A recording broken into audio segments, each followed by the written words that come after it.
cognitive structures take dash time for learning and are retained for dash duration। मतलब क्या है, जिन विषय वस्तुओं को मौजूदा संज्ञानात्मक संरचनाओं के विस्तार या संशोधन की आवश्यकता होती है, यानी जिस कंटेंट को आप as it is just fit नहीं करेंगे, आपको अपने एग्जिस्टिंग स्कीमा को, अपने एग्जिस्टिंग कॉग्निटिव स्ट्रक्चर को, अपने वर्तमान संज्ञानात्मक संरचना या स्कीमा जो भी वर्तमान मौजूदा जानकारी है उसमें परिवर्तन करना पड़ेगा, मॉडिफिकेशन करना पड़ेगा, है ना। तो इसका मतलब आपको एकोमोडेट करना पड़ेगा। तो एकोमोडेशन में ज्यादा समय लगेगा या फिर जस्ट फिट इन करने में ज्यादा समय लगेगा, तो ये आप खुद ही समझेंगे। जब आपको पुराने को मॉडिफाई करना पड़े, चेंज करना पड़े, जस्ट ऐड करना है, किसी चीज को फिट इन करना है, एसिमुलेट करना है, तो कम समय लगेगा। एकोमोडेशन में ज्यादा समय लगेगा। तो आप लोग 40% लोग ही सही जवाब दे पा रहे हैं। तो ये शॉर्ट प्रोसेस तो नहीं होगा कि short time for learning and are retained for long duration. Time भी मॉडिफाई करने में ज्यादा लगता है और रिटेन्ड भी फिर वो लंबे समय तक रहता है, क्योंकि आपने पुरानी गलत सूचना को मॉडिफाई किया है, उसमें चेंज लाया है। तो चेंज लाने में टाइम लगेगा, लेकिन फिर वो हमेशा के लिए चेंज हो जाएगा, लॉन्ग टर्म के लिए आपके दिमाग में सेटलमेंट हो जाएगा। इट्स लाइक कि आपने डॉग को देख करके कैट कहा, या हॉर्स को देख करके, घोड़े को देख करके आपने ऊंट कहा। ऊंट तो नहीं कह सकते, वैसे बहुत अंतर होता है। घोड़े को देख करके आपने गाय कहा, या कुत्ते को देख करके आपने बिल्ली कहा, या बिल्ली को देख करके आपने कुत्ता कहा। अब जब आपने कैट को देख के डॉग कहा, तो आपको क्या करना पड़ेगा, अपने स्कीमा को मॉडिफाई करना पड़ेगा, चेंज करना पड़ेगा। मॉडिफिकेशन आएगा कि भाई ये कैट से अलग है डॉग, इसके ये फीचर्स होते हैं, ये भौंकता है, साइज में थोड़ा सा डिफरेंस है, वॉटेवर ये चेंजेस हैं। जस्ट कैट का स्कीमा ऐड करना था तो एसिमिलेशन था कि एक और कलर की कैट दिखी, आपने ऐड कर लिया, इंफॉर्मेशन को आत्मसात हो गया, बात खत्म। ज्यादा देर नहीं लगेगी, शॉर्ट पीरियड लगेगा। लेकिन जब आपको चेंज करना पड़े, मॉडिफिकेशन करना पड़े पुराने स्कीमा में, जिसको एकोमोडेशन भी कहते हैं। अब देखो, ये डायरेक्ट प्याजे का नाम नहीं लिखा है, लेकिन थियरी वही है, सवाल वही है। तो जिस पुराने एग्जिस्टिंग स्कीमा में या तो एक्सटेंशन करना हो या मॉडिफिकेशन करना हो, जस्ट फिट इन नहीं करना है, तो ये लॉन्ग प्रोसेस है। और ये जो ऐसे आपने मॉडिफाई करके जब पुराने में चेंज किया है, तो ये रिटेन भी लंबे समय तक ही रहेगा, क्योंकि आपको कंफ्यूजन क्लियर हुई होगी। इसका मतलब कॉग्निटिव कॉन्फ्लिक्ट आया होगा, डिसइक्विलिब्रियम क्रिएट हुआ होगा। प्याजे वाले क्वेश्चंस कराए थे ना उस दिन, याद है। तो आपकी कॉग्निटिव डेवलपमेंट के लिए, दिमाग के विकास के लिए, संज्ञानात्मक विकास के लिए आपको क्या चाहिए, आपको कॉग्निटिव कॉन्फ्लिक्ट चाहिए, डिसइक्विलिब्रियम चाहिए, असंतुलन चाहिए। यानी जो जानकारी है उसमें कुछ कॉन्फ्लिक्ट आए, द्वंद आए, तब तो आप कुछ नया उसमें पुराना में चेंज करेंगे, तब जाकर के आप सीखेंगे, एकोमोडेट करेंगे। तो हम ये नहीं कह सकते कि एक्सटेंशन या मॉडिफिकेशन में शॉर्ट टाइम लगता है। हाँ, लॉन्ग लगता है, लेकिन ये शॉर्ट ड्यूरेशन तक रहता है, नहीं, शॉर्ट ड्यूरेशन नहीं, ये लॉन्ग ड्यूरेशन तक रहेगा और लॉन्ग ही टाइम लगेगा। तो बाकी ऑप्शंस बनते ही नहीं हैं, ऑप्शन ही बनता है आपका फोर्थ का, सिंपल। आगे बढ़ेंगे, क्वेश्चन नंबर 2। इसको ऐसे भी देख सकते हो अगर देखना चाहो कि ये एसिमिलेशन और एकोमोडेशन की प्रोसेस है। इस कंप्लीट प्रोसेस को पियाजे की थ्योरी में अडेप्टेशन कहते हैं, अनुकूलन कहते हैं, है ना, अनुकूलन कहते हैं। इसलिए पियाजे वाइगोत्स्की की थ्योरी ऐसी थ्योरीज हैं जिनको आप छोड़ के नहीं जा सकते। डायरेक्ट आपको नाम दिखे ना दिखे, कितने सवाल इसी पे आधारित होते हैं। ठीक है, अडेप्टेशन की प्रक्रिया कैसे होती है, आपने एसिमिलेट किया कुछ, यानी ऐड किया कुछ, फिट इन किया एग्जिस्टिंग स्कीमा में। एग्जिस्टिंग स्कीमा क्या है, प्रीवियस नॉलेज, जितना ज्ञान आपके पास आज है, जो भी आपके दिमाग में प्रीवियस नॉलेज स्टोरेज सेट है, वो एग्जिस्टिंग स्कीमा है। इसमें कुछ ऐड किया, फिट इन किया इन्फॉर्मेशन को एग्जिस्टिंग स्कीमा में, तो एसिमिलेट किया कि आपको पता है, हाँ एक ब्लैक कलर की कैट देखी, व्हाइट पहले से पता था, ऐड कर लिया, बात खत्म। इक्विलिब्रेशन है, अगली बार आपने एक और कैट देखी, आपने कहा हाँ कैट है, तो इक्विलिब्रेशन है, यानी जो दिमाग में इंफॉर्मेशन सेव्ड है, स्टोर्ड है, वो इंफॉर्मेशन मैच कर रही है जब आप दुनिया में देख रहे हैं। कि आपको पता है इसको पेन कहते हैं, आपने एक पेन देखा, आपने कहा पेन है, तो ये बैलेंस है, कॉग्निटिव बैलेंस की स्थिति है, इक्विलिब्रेशन है, संतुलन है, मानसिक संतुलन है कि जो इंफॉर्मेशन, जो सूचना दिमाग में थी, जो बाहर देख रहे हो, दोनों बैलेंस में है। अब नई सिचुएशन आएगी, अब आप कैट तो दिख गई, लेकिन इस बार डॉग दिखेगा और कोई कहेगा भाई ये कैट नहीं है, तो इसका मतलब डिसइक्विलिब्रियम होगा, असंतुलन होगा, मैच नहीं होगी इन्फॉर्मेशन जो दिमाग में है, बैलेंस नहीं होगा, कॉग्निटिव कॉन्फ्लिक्ट क्रिएट हो जाएगा। अच्छा ये कैट नहीं है, इसके भी 4 पैर हैं, इसकी भी एक पूंछ है, ये तो कैट होनी चाहिए थी, फिर क्या है ये, तो इसका मतलब डिसइक्विलिब्रियम क्रिएट हो गया, कंफ्यूजन क्रिएट हो गई टॉपिक में। तो अब इस कंफ्यूजन से, कॉग्निटिव कॉन्फ्लिक्ट से, मानसिक द्वंद से, संज्ञानात्मक द्वंद से, असंतुलन से, डिसइक्विलिब्रियम से क्या होगा, अब आपको अडेप्ट करना पड़ेगा नई जानकारी के हिसाब से, कि आपको सीखना पड़ेगा कि डॉग का स्कीमा अलग होता है, पुराने में मॉडिफिकेशन करना पड़ेगा, एकोमोडेट करना पड़ेगा। तो ये अपने आप में लंबी प्रक्रिया है, एसिमुलेट करना इजी है, शॉर्ट प्रोसेस थी। ये पूरी प्रक्रिया एकोमोडेशन की अपने आप में लॉन्ग प्रोसेस है और ये लंबे समय तक फिर आप दिमाग में आपकी स्कीमा सेट रहेगा क्योंकि आपने मॉडिफाई किया था पुरानी इंफॉर्मेशन को। इतनी बात क्लियर है। क्वेश्चन नंबर 2 देखिएगा, ये क्या कहता है। कथन है the purpose of administering intelligence tests and extended observation should be to compare children in specific domains and abilities. यानी जो पर्पज है बुद्धि परीक्षणों का और विस्तारित अवलोकन यानी एक्सटेंडेड ऑब्जर्वेशन का, कि आप बुद्धि परीक्षण ले रहे हैं और ऑब्जर्व कर रहे हैं बच्चे को, व्यक्ति को, जिसका भी आप बुद्धि परीक्षण ले रहे हैं, इसका जो उद्देश्य है बच्चों की विशिष्ट आयाम और क्षमताओं में तुलना करना होता है। इंटेलिजेंस टेस्ट इसलिए ले रहे हैं ताकि बच्चों को कंपेयर कर सकें या बच्चों को आपस में कंपेयर कर सकें, ये गलत पर्पज है।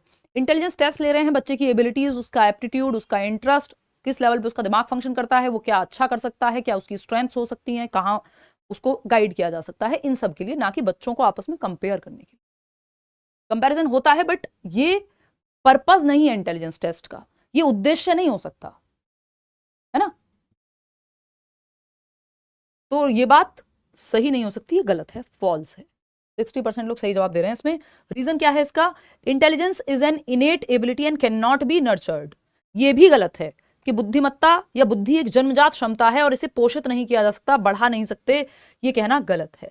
आपके गार्डनर कह रहे हैं कई प्रकार की बुद्धि है। दूसरा, एक इंक्रीमेंटल और एंटिटी व्यू होता है इंटेलिजेंस का, कि हम क्षमता को बढ़ा सकते हैं, ये इंक्रीमेंटल व्यू है, टीचर को यही मानना चाहिए।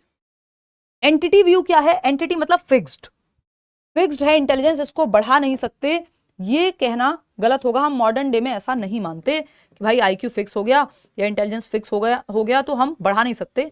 इंक्रीमेंटल है इंटेलिजेंस, आप चीजें, आपका एनवायरनमेंट, मेथड्स सिखाने के, नर्चरिंग, फैमिली, 50 तरह की चीजें हैं जिनके बेसिस पे आप अपनी क्षमता को बढ़ा सकते हैं, ट्रेनिंग लेकर के, सीख करके, है ना। तो इंक्रीमेंटल है, ना कि entity.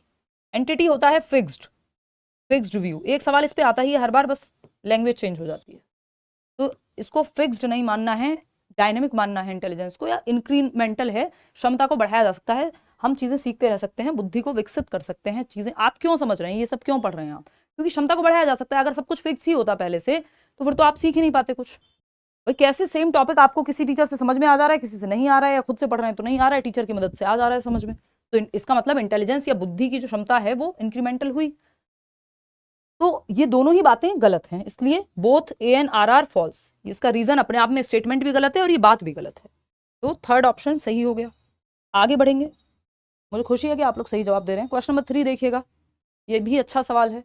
The kind of assessment in which a students scores are compared with the average performance of other students is called. यानी वह आकलन जो किसी विद्यार्थी के प्राप्त अंकों को, students scores are compared with अन्य विद्यार्थियों के औसत प्रदर्शन से, average performance of other students is called. यानी आपका जो स्कोर आ रहा है इसको अदर बच्चों के स्कोर्स के साथ कंपेयर किया जाएगा और फिर क्या बनेगी, एक मेरिट बनेगी। समझ गए क्या है ये? गलत जवाब दे रहे हो बहुत खुशी खुशी, 39-41% लोग गलत जवाब दे रहे हैं। ये क्राइटेरिया रेफरेंस्ड नहीं है, क्राइटेरिया रेफरेंस्ड है सीटेट। किसी का किसी से कंपैरिजन नहीं है, बस 90 मार्क्स चाहिए आपको, 60% ले आओ 150 का, आपका पेपर क्लियर है। ये क्राइटेरिया सेट हुआ है, 33% नंबर ले आओ, पास हो जाओगे बोर्ड्स में। क्राइटेरिया सेट है, क्राइटेरियन रेफरेंस है। यहाँ पे कह रहे हैं एक बच्चे के स्कोर को दूसरों बच्चों के स्कोर से या उनकी एवरेज परफॉर्मेंस से कंपेयर करना है। ये टाइप्स देखो, अब ये मत कहना इंटेलिजेंस में तो हम कह रहे थे कि इंटेलिजेंस को कंपेयर मत करो, वो अलग चीज है। इंटेलिजेंस टेस्ट का पर्पस ये नहीं हो सकता कि बच्चों को आपस में कंपेयर करना, लेकिन जब हम टेस्ट ले रहे हैं और हमें कुछ लोगों को सेलेक्ट करना है तो ये अलग प्रतियोगी परीक्षा की बात हो रही है, इंटेलिजेंस की बात नहीं हो रही है। तो यहां पे ये नॉर्म रेफरेंस टेस्ट कहलाता है। जैसे आपका DSSB का पेपर हो गया, दिल्ली सबऑर्डिनेट सर्विसेज सिलेक्शन का, PRT में आप देखते हैं मेरिट जाती है 160, है ना। क्यों?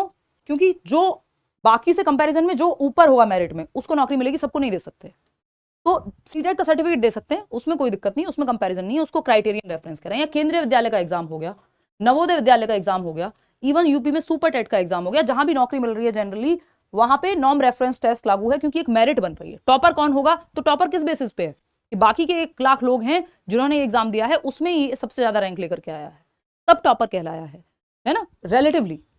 नहीं तो सिर्फ क्राइटेरिया पास करना हो, जैसे सीटेट में एक्चुअल में टॉपर शब्द यूज नहीं कर सकते आप, कोई टॉपर है ही नहीं। 143 नंबर भी अनुराग ले आए, चाहे सचिन ले आए 141, अनुष्का ले आए 140, लेकिन एक्चुअल में टॉपर नहीं कह सकते आप। क्यों? क्योंकि टॉपर का मतलब हो गया कि किसी के कंपैरिजन में कहीं कोई रैंकिंग है, रैंकिंग है ही नहीं, क्राइटेरिया मापदंड में कोई रैंकिंग होती ही नहीं है। ये नॉर्म रेफरेंस्ड टेस्ट की बात है, जहां पे रैंकिंग है, जहां मेरिट बन रही है जिस पेपर में, वो नॉर्म रेफरेंस्ड है। जहां एक क्राइटेरिया बेसिक फुलफिल करना है वो क्राइटेरियन रेफरेंस्ड है। जैसे सीटेट या यूपीटेट क्राइटेरियन रेफरेंस्ड है। ये दो ही प्रकार हम मुख्य रूप से पढ़ते हैं, ये सब फालतू बातें हैं। नॉर्म और क्राइटेरियन रेफरेंस्ड ये किसमें आते हैं? स्टैंडर्डाइज्ड, यानी मानकीकृत परीक्षण का पार्ट है। ये मानकीकृत परीक्षणों में हम क्राइटेरियन रेफरेंस पढ़ते हैं और नॉर्म रेफरेंस पढ़ते हैं। जहां क्राइटेरिया मीट करना हो वहां क्राइटेरियन, नहीं तो नॉर्म। जहां मेरिट बनेगी, दूसरों से कंपैरिजन होगा आपके स्कोर का, चाहे वो यूपीएससी हो, वो क्राइटेरियन रेफरेंस हो गया। मेरिट बन रही है तो नॉर्म रेफरेंस हो गया, सॉरी। देखो एक बार क्वेश्चन नंबर 4 क्या है, असर्शन क्या है, ये थोड़ा हल्का सवाल, फिर भी आप इसमें क्योंकि लेंदी है। All girls are hard working and sincere while boys are intelligent and dominating. सभी लड़कियां मेहनती और ईमानदार होती हैं, जबकि लड़के जो है बुद्धिमान और रौबदार होते हैं, डोमिनेटिंग होते हैं। अगर आप ये मानते हैं तो आप थोड़े से गधे तो हैं, है ना? मजाक में कह रही हूं। मतलब क्या है, आप थोड़े से स्टीरियोटाइप का शिकार हो चुके हैं, है ना? ये कहना अपने आप में रूढ़िबद्धता है कि पूरी पॉपुलेशन को, सबको आपने मान लिया कि हाँ ऐसा ही होगा, ठीक है ना? तो ये all girls are hard working, कि सारी लड़कियां मेहनती ही होंगी और सिंसियर ही होंगी, और लड़के जो हैं वो इंटेलिजेंट होंगे और डोमिनेटिंग होंगे। इसमें एनवायरमेंट का, इसमें ट्रेनिंग का, इसमें अपॉर्चुनिटीज, अवसर कितने मिले हैं, किस फैमिली में हैं, किस तरह से उनको सोशलाइज किया गया है, सामाजिकरण की प्रक्रिया में उनको कैसे बताया गया है। अगर लड़कियों को बचपन से वही कहानी सुनाई गया, अरे तुम ज्यादा पढ़ के क्या करोगी, तो आप चले जाइए पिछली से पिछली जनरेशन में, आज भी रिमोट एरियाज में चले जाइए या बहुत जगहों पे, लड़कियों को आपको इस चीज में भी डिफरेंस मिल जाएगा कि जो भाई है वो अच्छे स्कूल में जाता है, बहन सरकारी या किसी नॉर्मल स्कूल में चली जाती है। क्यों? क्योंकि उसको तो पढ़ के शादी ही करनी है। तो ये जो प्रक्रिया है, ये इस पर डिपेंड करेगी कि सोशलाइजेशन कैसा हुआ है, अपॉर्चुनिटीज कितनी मिली हैं लड़के और लड़कियों को। इसका जेंडर से लेना देना नहीं है। अगर कोई ऐसा मानता है, और अगर आपको 10 एग्जाम्पल अपने आसपास ऐसे दिख भी जाएं, तो भी इसका मतलब ये नहीं है कि ये बात सही हो गई है ना? उसके रीजंस हैं कि उनको, लड़कियों को अगर आपने एजुकेशन के अवसर ही नहीं दिए, बाहर निकलने के मौके ही नहीं दिए, तो वो डरी डरी ही रहेंगी। या फिर हर व्यक्ति हार्ड वर्किंग है ये कह ही नहीं सकते आप, उसकी अपब्रिंगिंग कैसी हुई है, बचपन से ट्रेनिंग दी गई है, डिसिप्लिन की नहीं दी गई है, 50 चीजें हैं, है ना? सारे लड़के हार्ड वर्किंग है ये कहना भी गलत है, और सारी लड़कियां हार्ड वर्किंग है ये कहना भी गलत है। तो ये तो इंडिविजुअल ट्रेट का मामला हो गया, पर्सनैलिटी कैसी है, अपॉर्चुनिटीज क्या मिली हैं, तो ये गलत हो गया कहना। अब क्या आता है इसमें, रीजन क्या है? Two distinctive biological brains produce all differences in physical and cognitive skills as well as personalities and temperament in girls and boys. यानी जो दो विशिष्ट जैविक मस्तिष्क हैं, यानी बायोलॉजिकली जो डिफरेंट ब्रेन्स हैं लड़के और लड़कियों के, उसमें फिजिकल और कॉग्निटिव स्किल्स जो है वो सारी इन्हीं अंतरों की वजह से हैं। तो 100% सेम ब्रेन तो दो लड़कों का भी नहीं मिलेगा। दूसरा, अगर ब्रेन डिफरेंस या बायोलॉजिकल डिफरेंसेस हैं भी, तो सारे अंतर उसी की वजह से, ये कहना एकदम खराब होगा। आपको ट्रेनिंग अगेन कैसी मिली है, अपॉर्चुनिटी कैसी मिली है, एजुकेशन कैसी मिली है, कहाँ आपको किस तरह से सोशलाइज किया गया है, जेंडर का कॉन्सेप्ट कैसा मानते थे माँ बाप, ये सब चीजें मैटर करेंगी, ना कि ये कोई रीजन है। तो ये भी फालतू बात हो गई एकदम।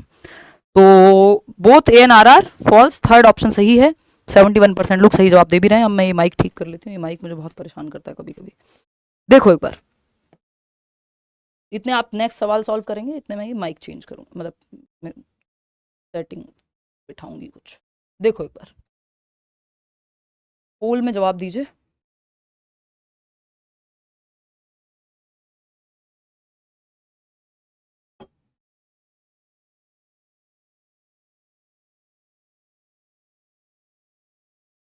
सिक्सटी 7% लोग कह रहे हैं थर्ड ऑप्शन। बहुत बढ़िया, सही जवाब दे रहे हैं आप। और ये मत सोचिएगा कि जो हमसे सॉल्व हो जा रहा है वो सवाल पेपर में नहीं आएगा, ये एक अपने आप में गलत धारणा है ना? आसान, मुश्किल, मॉडरेट सब तरह के सवाल पेपर में आते हैं और हर टॉपिक से आते हैं।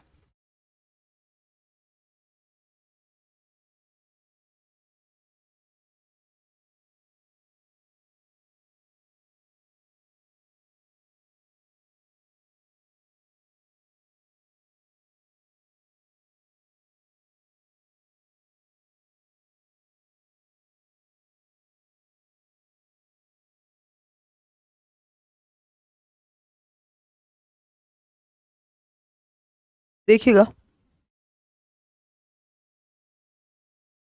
थर्ड ऑप्शन 81% लोग सही जवाब दे रहे हैं, बहुत बढ़िया, बेहतरीन जवाब। आप तो अच्छे बच्चे बन गए हैं। एनीवे बच्चे तो आप हैं नहीं, अडल्ट ही हैं। देखिए खैर, समझते हैं कहानी। अब जब हम बात कर रहे हैं यहाँ, सवाल ने क्या पूछा हमसे कि individual differences in learning preferences of students should be seen as, यानी व्यक्तिगत विभिन्नताएं होंगी अधिगम की प्रक्रिया में। बच्चों में सारे बच्चे सेम तरह से नहीं सीखेंगे और सारे बच्चे सेम स्पीड पे भी नहीं सीखेंगे। ये माइक जो है आज परेशान करके ही मानेगा, कसम खा लिए। देखो एक बार देखिएगा, तो सारे बच्चे सेम तरह से नहीं सीखेंगे और सेम विद्यार्थियों की सीखने की प्राथमिकताओं, मैं देखिए एक मिनट रुको।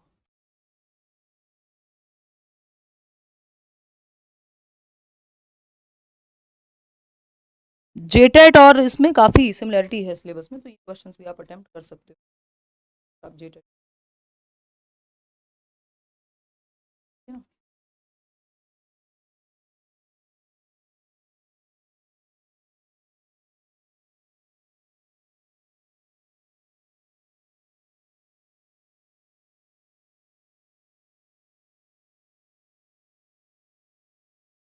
80% गलत कैसे कर रहे हो? अभी तो 81% लोग सही जवाब दे रहे थे। चलो भाई, अभी शायद सेटअप हो गया, ऐसा मान लें हम। देखिएगा, इसको चेंज कराएंगे यार, अगली बार उसको बोल के पीछे से मेरे चेंज करा देना, या तो इसमें टेप वगैरह कुछ लगवा देना कि ये हटता ही रहता है। देखिएगा एक बार, 80% लोग थर्ड ऑप्शन कह रहे हैं। समझते हैं। Individual differences in learning preferences of students should be seen as, व्यक्तिगत विविधताओं को, इंडिविजुअल डिफरेंसेस क्या होते हैं? सारे बच्चे एक जैसे नहीं होते, नहीं तो रोबोट्स हो जाएंगे, है ना। इंडिविजुअल डिफरेंसेस यानी व्यक्तिगत विभिन्नताएं पाई जाती हैं बच्चों में और इंसानों में।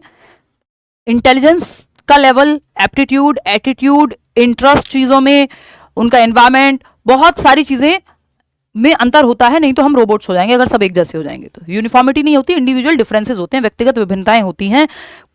अलग भाषा के आधार पर विविधता हो सकती है, जेंडर के आधार पर विविधता हो सकती है, आप किस समाज किस संस्कृति से आ रहे हैं उसके आधार पर विविधता हो सकती है, इंटेलिजेंस के स्तर के आधार पर पर्सनैलिटी अलग हो सकती है बच्चों की, उनका इंटरेस्ट एरिया अलग हो सकता है ना।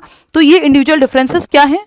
डाइवर्सिटी क्रिएट करते हैं, जो कि थर्ड ऑप्शन कह भी रहा है कि नॉर्मल डेपिक्शन ऑफ डाइवर्सिटी, यानी इंडिविजुअल डिफरेंसेस का मतलब है विविधता का सामान्य चित्रण है ये, है ना, कि इंडिविजुअल्स में डिफरेंस पाया जाता है। ये एकदम आम बात है, विविधता का एक नॉर्मल पिक्चर ड्रॉ करने जैसा है कि हाँ डाइवर्सिटी जो हमारा देश में भी हम कहते हैं कि यूनिटी इन डाइवर्सिटी की हम बात करते हैं कि विविधता में एकता, है ना। तो कॉग्निटिव एबनॉर्मेलिटी नहीं है कि लोग एक जैसे नहीं होते, अंतर पाए जाते हैं, ये कोई संज्ञानात्मक असमानता नहीं है, तो बल्कि अच्छी बात है। अलग अलग इंडिविजुअल अलग अलग तरह के होंगे, अपनी सोच में, समझ में, दिखने में, बुद्धि के स्तर में, पर्सनैलिटी टाइप में, कोई सीरियस रहता है, कोई शाय है, कोई एक्सट्रोवर्ट है। Developmental deficits among some children, नहीं ऐसा नहीं है कि ये कुछ विकासात्मक कमियां हैं, जी नहीं। Abnormal parameter of their differing IQ levels, ये कोई एबनॉर्मल पैरामीटर नहीं है आईक्यू के डिफरेंसेस का मतलब, और आईक्यू 60% पॉपुलेशन में लगभग सेम ही है, एवरेज ही है। तो third option is the right answer. और आईक्यू सब कुछ भी नहीं है, तो इसलिए ये भी ध्यान रखना है। क्वेश्चन नंबर 6 देखिएगा, ये भी एक अच्छा सवाल है, इसको आप सॉल्व करेंगे। Which of the following statements about classroom assessment are correct, यानी कक्षा आकलन के संबंध में कौन सी बात सही है। तो 4 स्टेटमेंट दिए हुए हैं, लेंदी सवाल है। Assessment should influence the students cognitive processes while they study, यानी आकलन को छात्रों की अध्ययन करते समय संज्ञानात्मक प्रक्रियाओं को प्रभावित करना चाहिए। यानी जो असेसमेंट्स हैं, जो आकलन की प्रक्रिया है, उसको इन्फ्लुएंस करना चाहिए, यानी प्रभावित करना चाहिए बच्चों की संज्ञानात्मक प्रोसेसेस को या प्रक्रियाओं को, यानी मेंटल प्रोसेसेस को जब बच्चे पढ़ रहे हैं। मतलब मेंटल प्रोसेसेस क्या होती हैं? Thinking, reasoning, problem solving. तो जब आकलन हो रहा हो तो बच्चे सोचने पे मजबूर हों, रिफ्लेक्ट करें, चिंतन मनन करें, एक्टिव हों, कॉग्निटिवली दिमाग से एक्टिव हों। असेसमेंट का ये काम होना चाहिए, ये तो अच्छी बात है, इसमें क्या बुरी बात है, बच्चा एक्टिव रहेगा। असेसमेंट फॉर लर्निंग होता है इसलिए कि इंप्रूवमेंट कैसे होनी है, कहाँ कमी रह गई, कैसे और हम पूरी प्रोसेस को बेहतर बना सकते हैं, तो ये तो बेहतर बात है। इसमें गलत क्या है कि आकलन छात्रों के अध्ययन करते समय संज्ञानात्मक प्रक्रियाओं को एक्टिवेट करे या प्रभावित करे। ठीक है। सेकंड है assessments should serve as learning experiences in themselves. आकलन जो है वो अपने आप में एक लर्निंग एक्सपीरियंस है, यानी बच्चे सीख भी रहे हैं और उनका आकलन भी हो रहा है। जैसे कोई प्रोजेक्ट दे दिया आपने, क्विज दे दी, आप जैसे पोल में जवाब दे रहे हैं, तो ये अपने आप में एक एक्सपीरियंस है कि आप क्लास भी ले रहे हैं, समझ भी रहे हैं, आकलन भी हो रहा है साथ साथ, तो ये तो अच्छी बात है।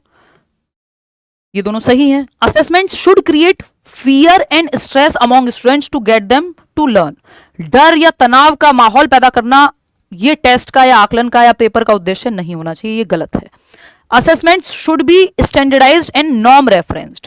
ऐसा नहीं है कि सिर्फ स्टैंडर्डाइज्ड और नॉर्म रेफरेंस ही होने चाहिए, कई बार आपको नॉन स्टैंडर्डाइज तरीके या टीचर मेड टेस्ट भी लेने होते हैं, क्राइटेरियन टेस्ट भी लेने होते हैं। डिपेंड करेगा क्या एक्टिविटी है और नीड क्या है पेपर की, या किस पर्पस के लिए लिया जा रहा है। तो आपकी क्विजेस भी हैं, ओलंपियाड्स भी हैं, एक्टिविटीज भी हैं, डिस्कशन भी है, डिबेट भी है, सब तरीके हैं।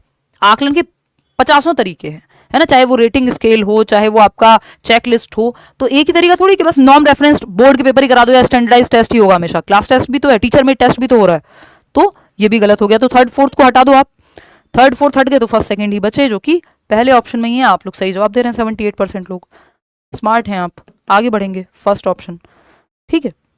डर क्रिएट करना पर्पस थोड़ी आकलन का। क्वेश्चन नंबर 7 देखिएगा, ये क्या कहता है। असर्शन है, अभिकथन है, students with poor writing abilities are often stereotyped by their teachers as intellectually disabled. अच्छा सवाल है कि खराब लेखन क्षमता वाले बच्चे, यानी जिनकी राइटिंग खराब होती है, छात्रों को अक्सर उनके शिक्षकों द्वारा बौद्धिक रूप से अक्षम के रूप में चित्रित किया जाता है। तो कई बार टीचर्स उनको लेबल कर देते हैं, इंटेलेक्चुअली डिसेबल्ड हैं, डिस्ग्रेफिया होगा, या उतने अच्छे नहीं होंगे पढ़ने में, या दिमाग उतना अच्छा नहीं होगा क्योंकि राइटिंग अच्छी नहीं है। जिसकी राइटिंग अच्छी है उसको नंबर ज्यादा मिल जाते हैं। आपने ये बायस देखा है, बात तो सही है, ऐसा होता है कई बार। रीजन क्या है इसका। Teachers tend to have implicit bias and hold assumptions about students learning behaviours that can affect students growth. यानी शिक्षकों में अंतर्निहित पूर्वाग्रह है, यानी इम्प्लिसिट बायस है, एक भरा हुआ बायस है। बायस मतलब पार्शियलिटी एक तरह की, हर ह्यूमन में कुछ बायसेस होते ही हैं, झुकाव होता है कुछ चीजों के प्रति, ये वैसा ही इम्प्लिसिट बायस है। कोशिश करनी है आपको अपने जीवन काल में कि आप अपने बायसेस को अपने व्यवहार में ना आने दें, है ना। तो ये इम्प्लिसिट बायस है कि टीचर्स को लगता है कि जिसकी राइटिंग अच्छी है नॉलेज ज्यादा अच्छी होगी, इवन यूपीएससी तक में फायदा मिल जाता है राइटिंग का, तो अच्छी राइटिंग का। तो teachers tend to have implicit bias and hold assumptions about students learning behaviours that can affect students growth. इससे बच्चे की ग्रोथ जो है वो प्रभावित हो सकती है, क्योंकि टीचर्स का अपना जो ये पूर्वाग्रह है, हो सकता है एक बच्चा लिखता बहुत सुंदर ना हो, प्रेजेंटेशन उसकी अच्छी ना हो, बट वो अच्छे से समझता हो, वैलिड पॉइंट्स लिख रहा हो, सही जवाब दे रहा हो। तो ये आप मैथ्स में देखते हैं कि वहां राइटिंग उतनी मैटर नहीं करेगी, अगर स्टेप्स ठीक दिए तो कम स्कोप है आपके पूर्वाग्रह के बीच में आने का। लेकिन ऐसा होता है, होना चाहिए नहीं। कई बार हो सकता है, एक्चुअल में हो सकता है बच्चे को डिस्ग्रेफिया हो, लेकिन इसका मतलब ये थोड़ी वो सीख नहीं सकता, या फिर कुछ बच्चों की राइटिंग ठीक से फॉर्म नहीं हो पाई हो। 50 रीजंस हो सकते हैं राइटिंग खराब होने के, है ना। डॉक्टर्स की तो आप देख लो, वो तो फेमस ही है, तो क्या वो इंटेलिजेंट नहीं हुए। तो ये भी बात सही है कि टीचर्स का अपना इम्प्लिसिट बायस है, इसका सही रीजन है। तो A and R are correct, और R is the correct explanation of A. सही जवाब आप लोग 51% लोग दे रहे हैं। दोनों में से कुछ गलत है ही नहीं, कैसे आप मना करोगे कि गलत है। सही एक्सप्लेनेशन है उसकी, कैसा होता है। क्वेश्चन नंबर 8 देखिए, ये क्या कहता है। Which of the following questions would promote higher order critical and analytical thinking skills among the students. एक सवाल इस पे आता ही है कि किस तरह का प्रश्न पूछें जिससे बच्चे की उच्च स्तरीय या समालोचनात्मक चिंतन और विश्लेषणात्मक चिंतन को के कौशल को बढ़ावा मिल सके, यानी बच्चे की थिंकिंग प्रोसेस एक्टिवेट हो सके, जिसमें वो सवाल इसमें सही होता है जिसमें बच्चे को चारों दिशाओं में सोचना पड़े या सोचने पे मजबूर हो। देख लो इनमें से कौन सा सवाल है जिसमें वो डिफरेंट एस्पेक्ट्स में सोचे या सबसे ज्यादा सोचने पे जोर दिया जाए। Identify the nouns mentioned in specific newspaper article. एक अखबार में एक लेख के अंदर आपको संज्ञा को पहचानना है, तो इसमें कौन सा थिंकिंग पे उसकी जोर पड़ रहा है। जो उसको आता था रिकॉग्निशन लगेगा, इसमें तो पहचान लगेगी कि बस जो उसको पता है संज्ञा की परिभाषा उसके हिसाब से उसको पहचानना है। इसमें कोई क्रिटिकल थिंकिंग एनालिसिस नहीं लगा है। फिर है read the newspaper articles and make a list of new words. इसमें कोई क्रिटिकल थिंकिंग नहीं लगी है। क्रिटिकल थिंकिंग में आपको हर एक पहलू से किसी चीज को समझना होता है ना, कि ये चीज एक्चुअल में सही है या नहीं है, अलग अलग पहलू से देखना होता है कि एथिकल है या नहीं है। एथिकल एंड एथिकल में आपको एनालिटिकल थिंकिंग लगेगी, आपको हर पहलू से क्रिटिकल थिंकिंग लगेगी, हर पहलू से देखना है किसी चीज को। Read the newspaper article and think of a suitable title. अखबार का लेख पढ़ें और एक उपयुक्त शीर्षक के बारे में सोचें। इसमें ठीक है आपकी इमेजिनेशन स्किल लगेगी, है ना, आप स्किमिंग करेंगे, लेकिन क्रिटिकल थिंकिंग इसमें उतनी इस्तेमाल में आती हुई नहीं नजर आ रही कि किसी चीज के हर पहलू को, फैक्ट को, ओपिनियन को देखना हो। यहां पे समराइज करने की एबिलिटी आपकी लग रही है, तो कुछ हद तक आपकी कॉग्निटिव एबिलिटीज यूज हो रही है, बट बहुत हायर ऑर्डर थिंकिंग नहीं लग रही है यहां भी। Identify the assumptions underlying two newspaper articles depicting the same event. भाई एक ही घटना को दर्शाने वाले दो अखबारों के लेखों में निहित मान्यताओं की पहचान करें। सेम न्यूज है, दो अलग न्यूज़पेपर में अलग तरह से उसको दर्शाया गया है।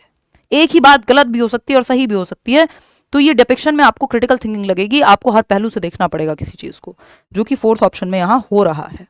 आगे बढ़ेंगे, क्वेश्चन नंबर 9 देखिएगा, ये क्या कहता है, which of the following is not a way to promote diversity in the classroom. Diversity यानी इंडिविजुअल डिफरेंसेस होंगे, अलग अलग तरह के बच्चे होंगे, अलग अलग भाषाएं बोलने वाले बच्चे होंगे, अलग रंग के बच्चे होंगे, अलग जेंडर के बच्चे होंगे, अलग क्षमताओं के बच्चे होंगे, अलग अलग इंटरेस्ट, एज, एप्टीट्यूड, एटीट्यूड वाले बच्चे एक क्लास में होंगे। तो कौन सा तरीका है जो विविधता को बढ़ावा नहीं देता है? हमें विविधता को बढ़ावा देना है, लेकिन ये कह रहा है कि बढ़ावा नहीं देता है, तो आपको गलत ऑप्शन ढूंढना है, वही सही होगा क्योंकि पूछा ही गलत है। तो encouraging students to express their unique identities and cultures, ये तो बढ़ावा देगा, पॉजिटिव है, हमें तो नेगेटिव ऑप्शन चाहिए कि विद्यार्थियों को उनकी अनूठी पहचान और संस्कृति को व्यक्त करने के लिए प्रोत्साहित करना अच्छी बात है, इससे तो बढ़ावा मिलेगा विविधता को। ये कह रहा है बढ़ावा नहीं देता है। Adapting behaviour based on stereotyping students according to their backgrounds and cultures, हाँ, इससे डाइवर्सिटी को बढ़ावा नहीं मिलेगा। फिर आप एक ही जाति का ग्रुप बना देंगे या एक ही तरह के फेवरेटिज्म चला देंगे क्लास में, तो विद्यार्थियों की पृष्ठभूमि और संस्कृतियों के आधार पर पूर्वाग्रह के अनुकूल व्यवहार करना, ये डाइवर्सिटी को बढ़ावा नहीं देता। अगर आप अपनी स्टीरियोटाइप के बेसिस पे कि ये वाला रंग का बच्चा, गोरा बच्चा मुझे पसंद है, काले रंग का बच्चा मुझे पसंद नहीं है, तो ये आप अगर क्लास में करने लगे तो आप डाइवर्सिटी को प्रमोट नहीं कर रहे हैं, आप बाधित कर रहे हैं, है ना। फिर आप एक तरह से बहुत ही गलत कर रहे हैं क्लासरूम में।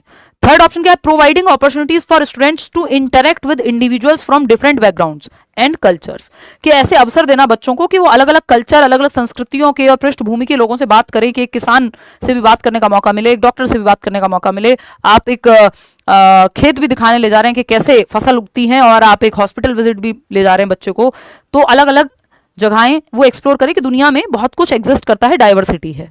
तो ये बात तो सही है, हमें तो गलत चाहिए थी जो कि सेकंड है। Incorporating a variety of perspectives and experiences in the curriculum, अलग अलग तरह के अनुभव या विभिन्न दृष्टिकोणों को अपनी पाठ्यक्रम में, पाठ्यचर्या में शामिल करना। देखो, अगर पूछा होता कौन सा सही तरीका है डाइवर्सिटी प्रमोट करने का, तो ये तीनों तरीके बहुत अच्छे हैं, लेकिन ये जो नेगेटिव वाला है इसको आप भूल जाते। तो ये तीन जो हमने पढ़े हैं इसलिए पढ़े हैं कि आपको पता लगे कि कौन से सही तरीके हैं अगर डाइवर्सिटी को बढ़ावा देना है, कि अलग अलग इंडिविजुअल्स को अलग अलग बैकग्राउंड से लेकर के आइए, एनकरेज करिए यूनिक आइडेंटिटी को, अलग अलग अनुभव दीजिए बच्चे को। क्वेश्चन नंबर 10 देखिएगा, ये क्या कहता है, ये कहता है which of the following is the correct match of learning disability and challenge caused by it. निम्नलिखित में से अधिगम अक्षमता और इसके कारण होने वाली चुनौती का सही मेल कौन सा है। यानी एक तरफ आपकी डिसेबिलिटी लिखी है और या लर्निंग डिफिकल्टी लिखी है, और इसका सही मैच, उसकी सही एक्सप्लेनेशन कौन से ऑप्शन में है, ये आपको पहचानना है। अब इसमें सब अलग अलग जवाब देंगे, बट आप लोग काफी हद तक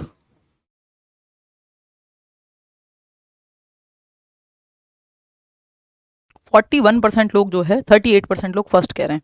चलिए देख लेते हैं। Dysgraphia impacts fine motor skills and spelling, इस पे हमारी चर्चा हुई थी, ये ठीक हो सकता है, आएंगे अभी बाकी ऑप्शंस पढ़ के, अभी इसको मार्क करके रख लेते हैं। Dyslexia impacts ability to learn numbers and arithmetic operations, ये अर्थमेटिक यानी संख्याओं और अंकगणितीय संक्रियाओं को सीखने की क्षमता में जो प्रॉब्लम है, मैथमेटिक्स की प्रॉब्लम, डिसकैलकुलिया कहलाएगी, ना कि डिसलेक्सिया। डिसलेक्सिया क्या है, पठन संबंधी विकार है, तो ये तो इसके बारे में सही नहीं है, तो ये तो हट गया।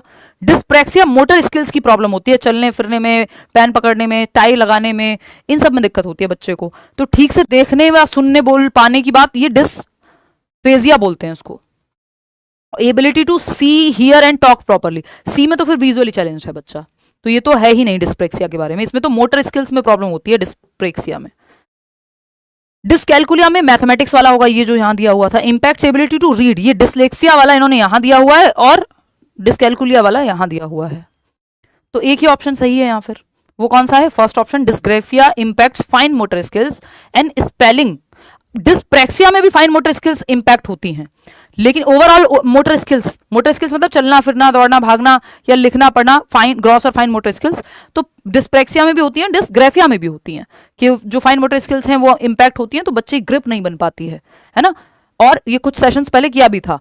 और स्पेलिंग में भी प्रॉब्लम आती है, लिखने में, वर्तनी में प्रॉब्लम आती है, आप इवन राइटिंग भी ऐसी होती है, कई बार आप पहचान नहीं पाएंगे इलेजिबल है, यानी पढ़ने योग्य भी नहीं होती कई बार जो राइटिंग है आपकी डिसग्राफिया वाले बच्चे की।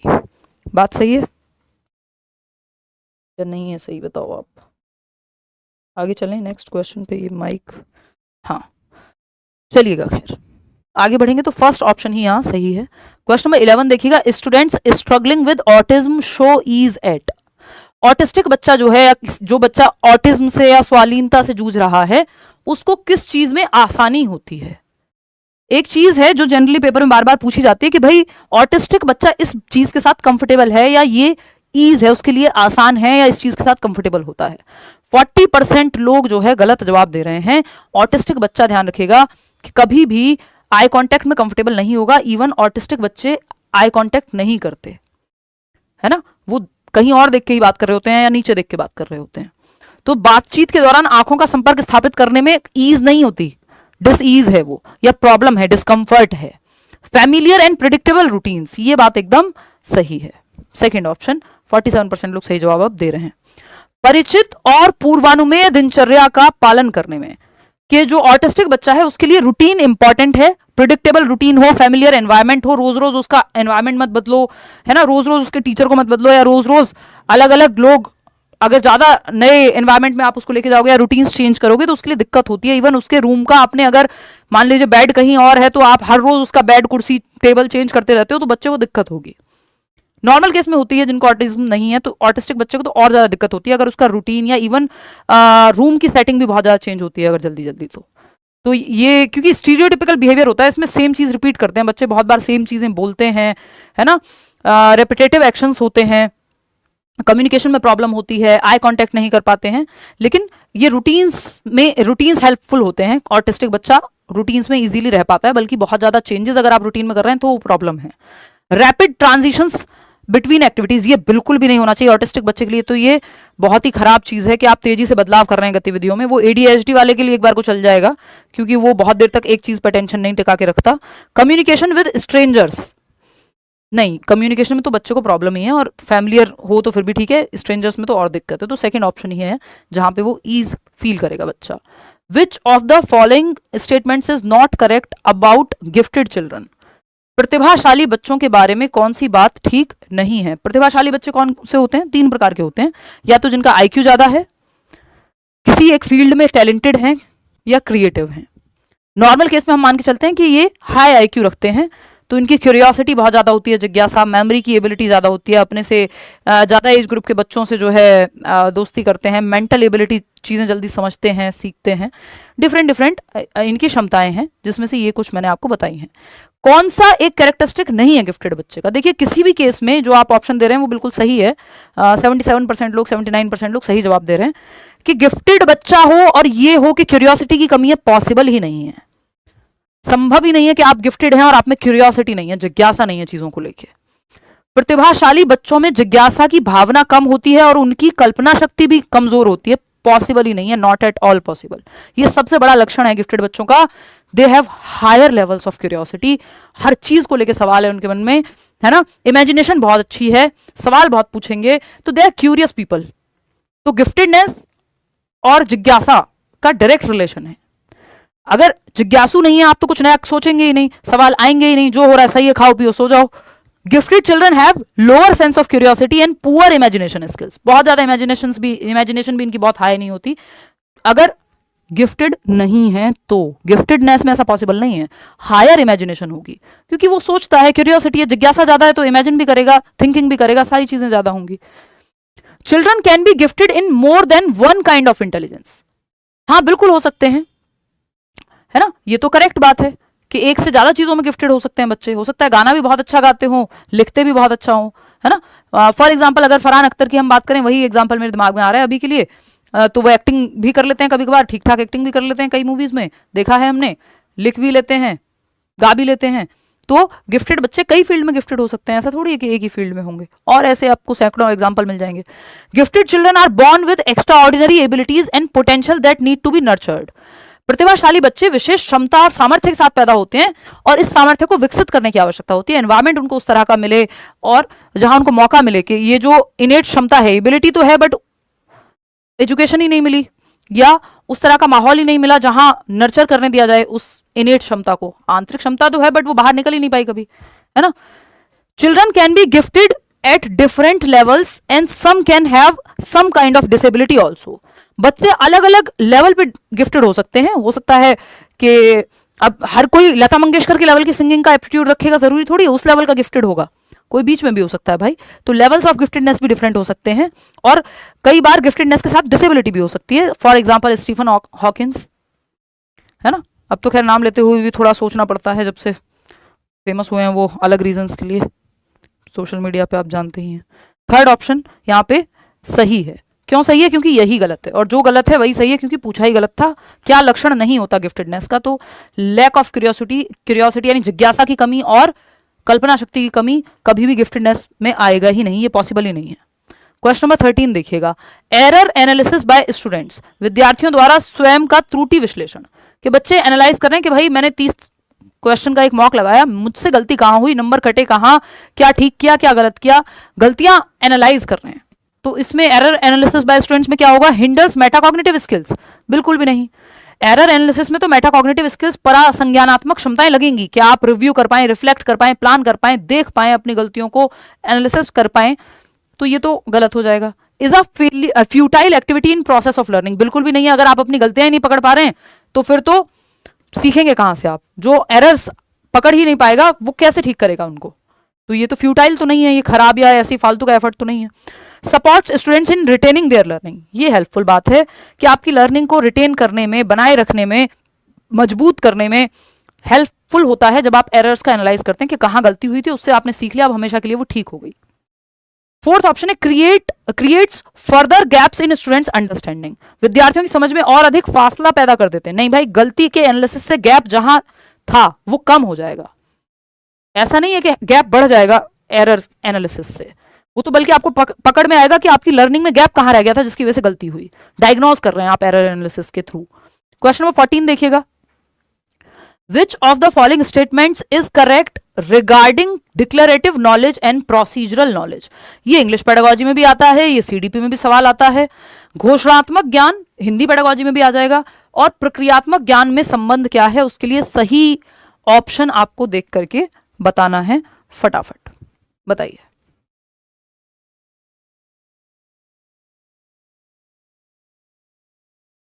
यार ये केबल का प्रॉब्लम है, बार बार उलझ जा रही है। एनीवे, देखना एक बार, जवाब दीजिए।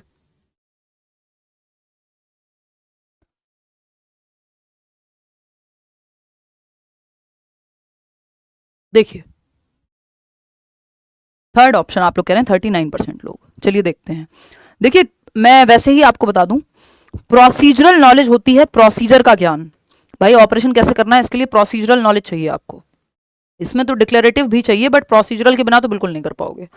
प्रोसीजरल नॉलेज, साइकिल कैसे चलाते हैं, साइकिल चलाना आता है आपको, या स्विमिंग करना आता है, this is procedural knowledge. Process पता है आपको स्टेप बाय स्टेप कि कैसे होती है कोई चीज, हाउ टू डू समथिंग, है ना, हाउ टू डू समथिंग या हाउ समथिंग हैपन्स। ये प्रोसीजरल नॉलेज है, प्रक्रियात्मक ज्ञान है कि प्रक्रिया कैसे होती है, स्विमिंग की प्रक्रिया कैसे वर्क करती है, आपको स्विमिंग करना आता है, इसका मतलब आपको प्रोसीजरल नॉलेज है। साइकिल चलानी आती है, प्रोसीजरल नॉलेज है, कैसे करनी है कोई चीज। डिक्लेरेटिव नॉलेज क्या है? ये घोषणात्मक ज्ञान है कि आपको साइकिल कैसे चलाते हैं इसके स्टेप्स पता है, चलाई कभी नहीं है, आपको पता है ये करना होता है वो करना होता है, पढ़ लिया आपने सारे स्टेप। स्विमिंग में क्या स्टेप्स फॉलो होते हैं आपको पता है, परिभाषा में आप एक्सप्लेन कर देंगे, लिख के आना हो कहीं कि स्विमिंग में क्या स्टेप्स होते हैं आप लिख के आ जाएंगे, करके नहीं देखिए कभी। तो इसका मतलब प्रोसीजरल नॉलेज नहीं है, डिक्लेरेटिव नॉलेज है। परिभाषाएं सारी बताएं, एक्चुअल में कुछ नहीं करा है, बस ज्ञानी बाबा बन गए हैं। ठीक, तो डिक्लेरेटिव नॉलेज क्या है? घोषणात्मक ज्ञान। घोषणात्मक ज्ञान यानी इसमें आपकी डेफिनेशंस या जो थियोरी पार्ट है वो आता है। दोनों, ऐसा नहीं है कि ये ज्ञान नहीं है, नॉलेज तो ये भी है, declarative knowledge is also knowledge. लेकिन प्रोसीजरल नॉलेज पे हम फोकस ज्यादा करते हैं क्योंकि प्रोसीजर्स अगर पता होंगे तो चीजें कैसे होती हैं, तभी तो हम कहते हैं हमारे यहाँ इतने नंबर ऑफ ग्रेजुएट्स हैं, पीएचडी वाले फिर पियोन का फॉर्म भरते हैं, क्योंकि डिक्लेरेटिव नॉलेज बहुत है, प्रोसीजरल की कमी है, एक्चुअल में स्किल्स की कमी है। तो वो कोई भी स्किल है उसमें प्रोसीजरल नॉलेज लगती है।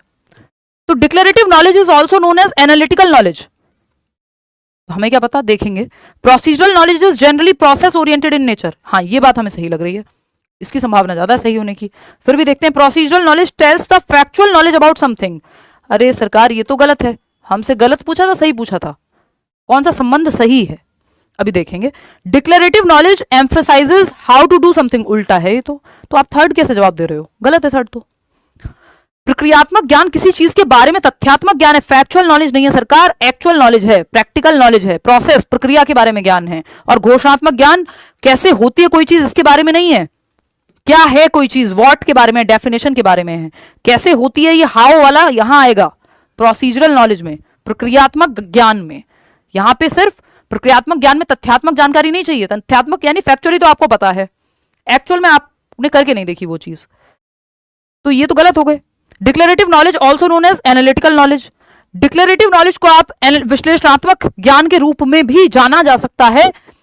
ये ऐसे एनालिटिकल कहते नहीं है हम, क्योंकि एनालिसिस में फिर आप प्रोसीजर भी सीखते हैं, इसको इंफॉर्मेटिव हम ज्यादा मानते हैं। और इससे बेहतर ऑप्शन हमारे पास सेकंड है कि procedural knowledge is generally process oriented in nature, प्रक्रियात्मक ज्ञान जो है वो कार्यविधि उन्मुख होता है, यानी कोई चीज कैसे होगी इसके बारे में आपको प्रोसीजरल नॉलेज बताएगी। बात सही है नहीं?